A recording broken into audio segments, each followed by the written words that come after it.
They're called Generation O, and they were the key to Barack Obama's White House win.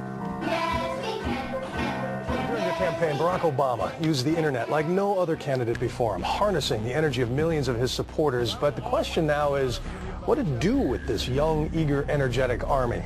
This gives Barack Obama and his administration contact information for so many people, so next time he needs to push his legislation, he can contact all these people. Kennedy-esque. I feel as though this was like when John F. Kennedy was elected. Shouting, smiles, and tears. It was the scope of Obama's victory that was most impressive. I saw a photograph of Obama playing basketball. And I said, you know what? I see him as a leader, and that's the world that's in his hands. Own a piece of history, commemorating the day the world changed forever. His confident smile and kind eyes are an inspiration to us all. In summation, Barack Obama is a Madison Avenue created fad. All of the crazed Obama worship, being pushed by the corporate media, is scientifically designed to capture the public in a net of peer pressure mass euphoria. If the New World Order can just distract the public for a few more years, the elite can finish constructing their police state control grid. Now, a lot of times, we don't want to know the issue.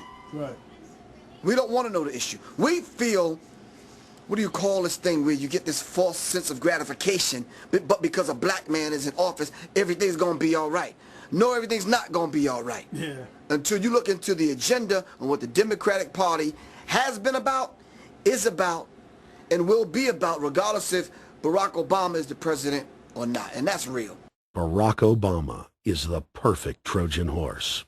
He makes the people feel like they finally have a place at the table, even as he betrays them. I won't have to worry about paying my mortgage. Oh, it's such a blessing to see you, Mr. President. Thank you for taking time out of your day. Never in my life would think that this would ever happen. Sadly, many Obama supporters can't see what's right in front of their faces because they've already invested their very identity in this artificially created cult movement. Throughout history, it has happened over and over again. People turn their intellect over to cult of personality mass movements, and it's happening again. The evidence presented in this film is documented fact, and those that ignore what history has taught us do so at the peril of us all. As frightening as the information in this film is, there are many things we can do to stop the globalist agenda dead in its tracks. First, we expose the cult of Obama for what it is, a sad hoax. Next, realize that we are all being propagandized 24/7. Investigate all information for yourself, be it political parties, the media, or this film. Be aware of the tricks that the elite use, like the staging of false flag terror attacks and other crises. Rediscover the Constitution and Bill of Rights. Promote a culture of true liberty. There is a reason the internationalists are attempting to destroy the sovereignty of all 50 states. They know it is one of the biggest threats to their domination. The federal government has been completely hijacked by foreign interest, and more than 25 states have recognized this fact and are moving to block the New World Order at the state level by declaring their 10th Amendment powers. But most important of all, there is a huge awakening taking place in the United States and across the world against the globalist agenda. Free people everywhere are joining together and saying no to corruption and tyranny and no to world government. This is the center of endurance, and endurance is what wins wars. Not how many people you kill, but how long can you endure. George Washington lost almost every battle he had, but he endured.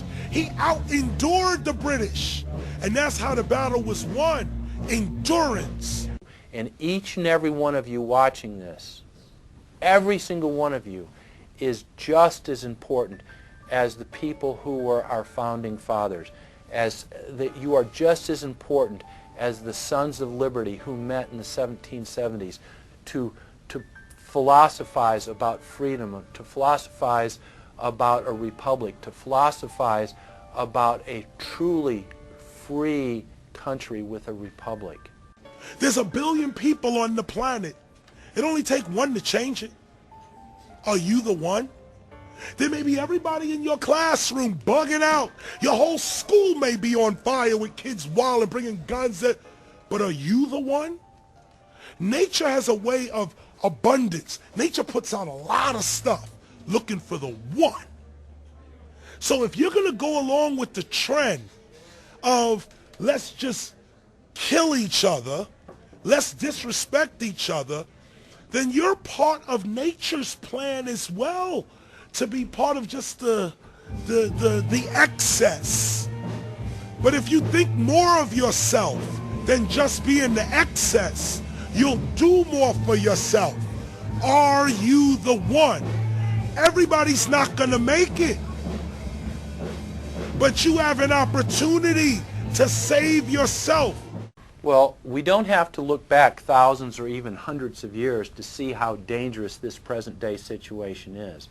We can look back to Bolshevik Russia. We can see the takeover by the Bolsheviks talking about the people's revolution, talking about the positive change.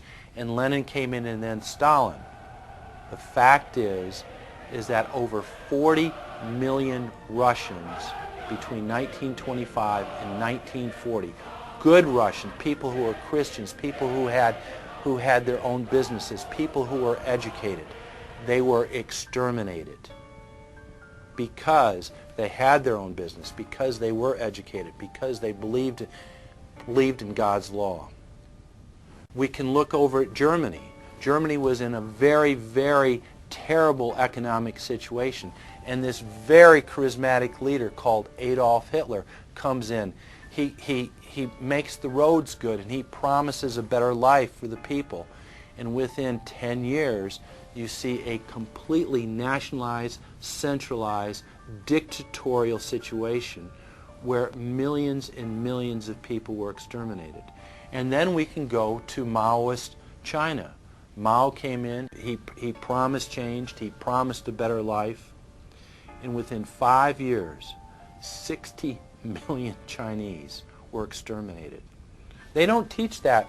They don't teach that in the schools these days, and it wasn't that long ago. And I pray to God that this will not happen in the United States.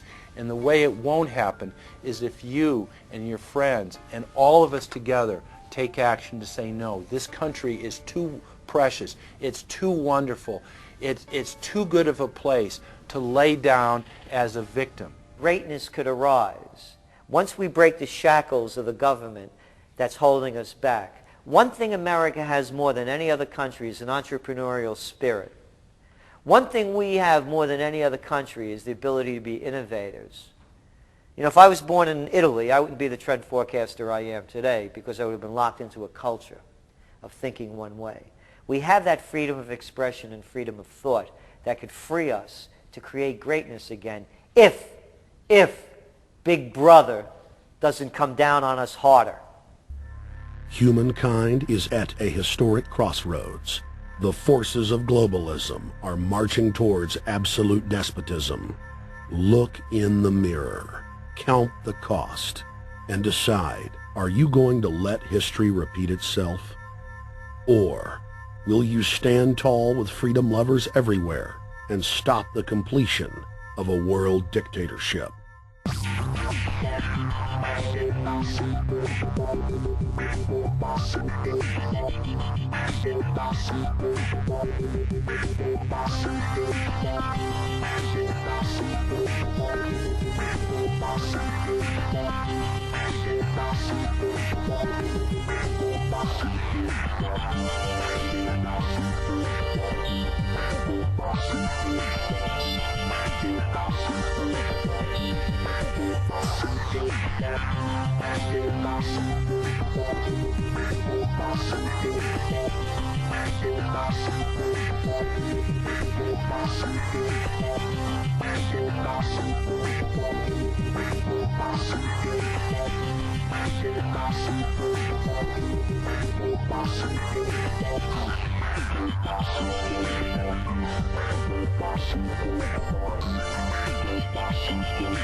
Global